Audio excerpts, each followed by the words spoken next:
Սիրելի Ջևան, սիրելի տավուշցիներ, ողջունում եմ ձեզ։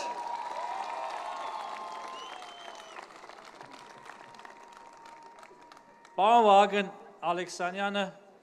մի կարևոր բառ վանկարկեց, ելույթս ուզում եմ սկսել այդ վանկարկումով։ Խաղաղություն։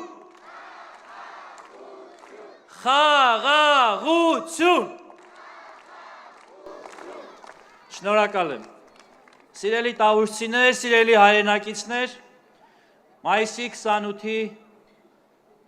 զորահանդես հաշվետվությունից հետո ընդդիմադիր դաշտը հոգեխանգարմունքի մեջ է և տարբեր խառը մտքեր են արտահայտում, իհարկե ավելի խելացիները լռում են, ավելի հեռատեսները, բայց մտքեր են հնչել, որոնց մի քանիսին ուզում եմ կարճ անդրադառնալ։ Նախ խոսել են երկու նախագահներ Ռոբերտ Քոչարյանը և Սերժ Սարգսյանը։ Սերժ Սարգսյանը Հայաստանի Հանրապետության բանակը անվանել է որբ։ Որբ։ Սերժ Սարգսյան, որբ չէր արդյոք Հայաստանի Հանրապետության բանակը, երբ հազարավոր մարդիկ տասնյակ տարիներով սպասում էին իրենց հասանելիք բնակարանին։ Ուր էիք տասնյակ տարիներ, պաշտպանության նախարարի, Հանրապետության նախագահի պաշտոնը զբաղեցնելիս դու ու քո երկվորյակ եղբայրը, երբ մարդիկ տասնամյակներով սպասում էին իրենց բնակարանին, իրենց տանիքին։ Այդ հարցերը լուծում են գտնում Նիկոլ Փաշինյանի կառավարման շրջանում։ Ու այո, սա այն տարբերությունն է, որ ժողովուրդը շատ լավ հասկանում է։ Նույն երկվորյակը նրա հարցնում են ինչ կարծիք ունեք զորահանդեսի մասին, ասում է խառը։ Դու դեռ շատ ես խառը լինելու, շատ երկար խառն ես լինելու։ Հունիսի 7-ից հետո ավելի խառն ես լինելու։ Նրանց հոգեզավակը նոր դեմքով հանդես եկող Սամվել Կարապետյանը, Ուժեղ Հայաստան կուսակցություն իրեն հորջորջող քաղաքական միավորը, մի քանի դեմքերի բերանով խոսել է զորահանդեսի մասին։ Նրանցից մեկը ասում է, դե գիտեք, երբ որ մենք գանք իշխանության, իրականում պետք է ասել իշտահիտ քացաղ, որ իրենք գան իշխանության, սրանց նոստալգիան եմ ուզում ուղղակի ընկալեք, էլի, ասում է մենք մեր կապերի դաշնակիցների միջոցով էժան ու անվճար զենք կբերենք։ Սրանք ուզում են մեզ վերադարձնել 80-ականների իրենց ժանգոտած խճերկաթի դարաշրջան։ Ուրիշ կերպ չեն կարա մտածեն։ Մեզ ուզում են կանգնացնել նույն կոտրված տաշտակի առաջ։ Բայց ամենակարևորը, մեր միջազգային գործընկերներից մեկի հետ ամիսներ առաջ զրույցի ժամանակ, այս նույն անվճար զենքի մասին նա հետևյալ արտահայտությունը արեց, որ դա ժանգոտ և անպիտան է։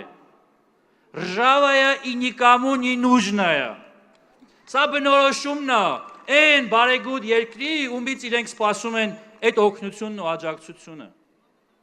Հայաստանի Հանրապետության իշխանությունը, Հայաստանի Հանրապետության ժողովուրդը ողորմության կարիք չունի։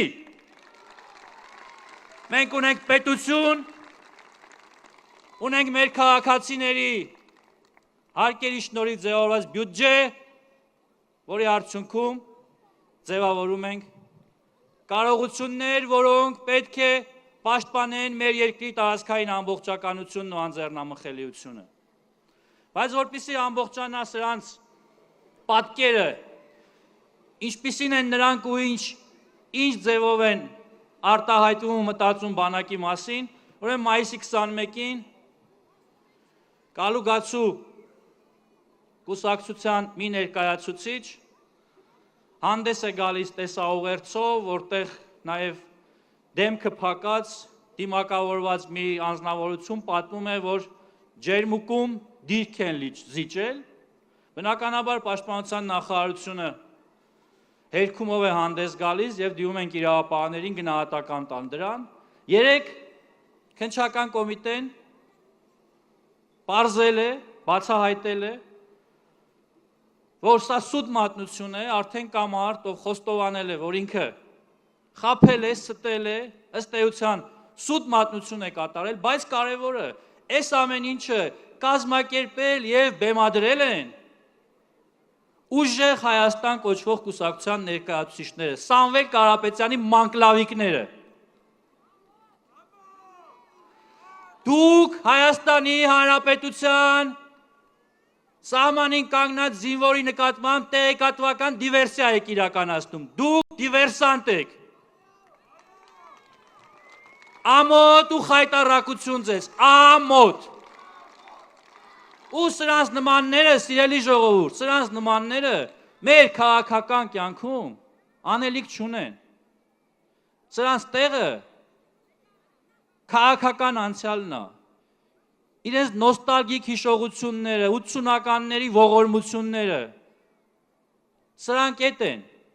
Եվ իհարկե ակնկալիքս, որ հունիսի 7-ին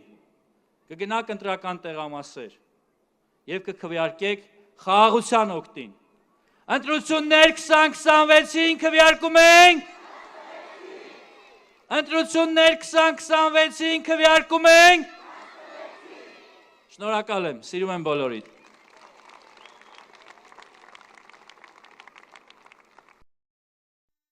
Հավանիչ տեսանյութը եւ բաժանորդագրվիչ նորությունները բաց չթողնելու համար։